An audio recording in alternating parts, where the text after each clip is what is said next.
Hi, my name's Joey. I'm Megan. I'm Mac. And I'm Will. And we're going to talk to you guys about canal competition.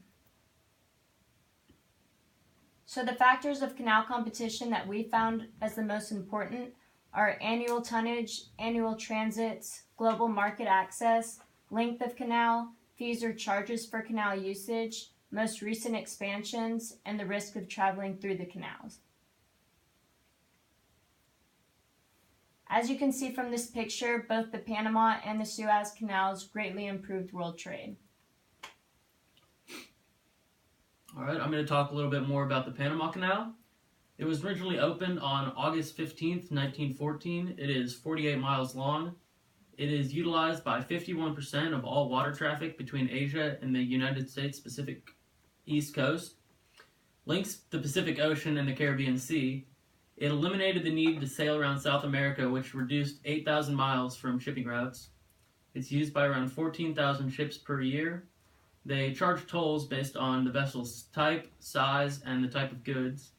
It contains 3 sets of locks, which helps to accommodate the uneven landscape. And they recently underwent a $5 billion expansion that began in 2014 that was completed in June of last year. The expansion increased the maximum TEU ships from 5,000 to 12,500. It can now service about 40 ships per day. It takes 8 to 10 hours to traverse, and it added 2-lane traffic, which greatly decreased delays. So a little bit more about the Suez Canal. Opened on November 17th, 1869. It is currently 120 miles long. Of that, 20 are the part of the new edition that I'll get into a little more depth in later on. It connects the Mediterranean Sea with the Red Sea. This canal offers basically the fastest route to Indian Asia from Europe and vice versa, reducing the trip by about 3,800 miles around the Horn of Africa. In 2014, there was 17,174 total transits, which is actually a fairly amount compared to about how long the canal's been around. And in December 2016, they finished an $8.5 billion expansion. So what that did is allowed 97 ships per day to move through the canal instead of the old 78. Made 2-lane shipping possible, and so that way there's faster southbound and northbound traffic. Because of that improved southbound traffic, is now 11 hours travel south, which used to be about 18. And by 2023, they're projecting about $13.2 billion revenue for the state of Egypt.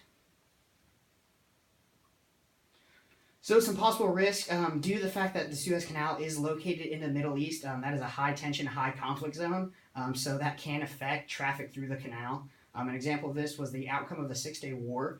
Egypt actually closed the canal for almost 10 years between the 60s and 70s, and actually leaving, I believe it was either 8 to 15 ships stuck in the canal for that remaining time period.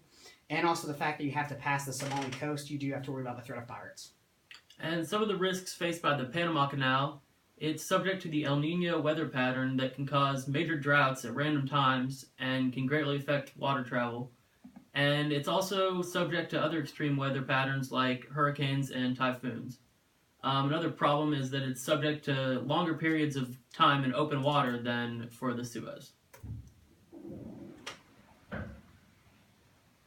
So some competition between the Panama and Suez. For the Suez Canal, of course, there's no locks, which means it's easier travel and not as many checkpoints to pay. So it's just a one-time fee once you get in. And the fact there's no locks to do is allow for a little bit wider ships, a little more free movement there.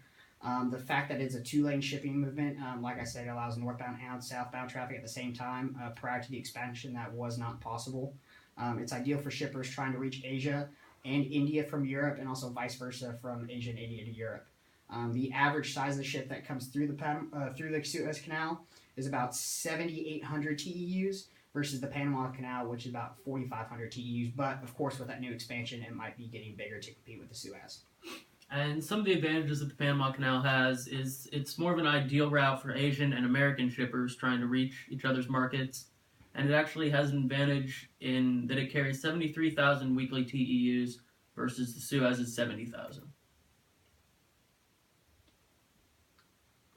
We've included this picture to show the competition between the Panama and Suez canals. As an example, coming out of Hong Kong, which is the world's largest seaport, the nautical miles are almost identical depending on where you're trying to go on the U.S.'s east coast. Both of them are about 11,000 nautical miles.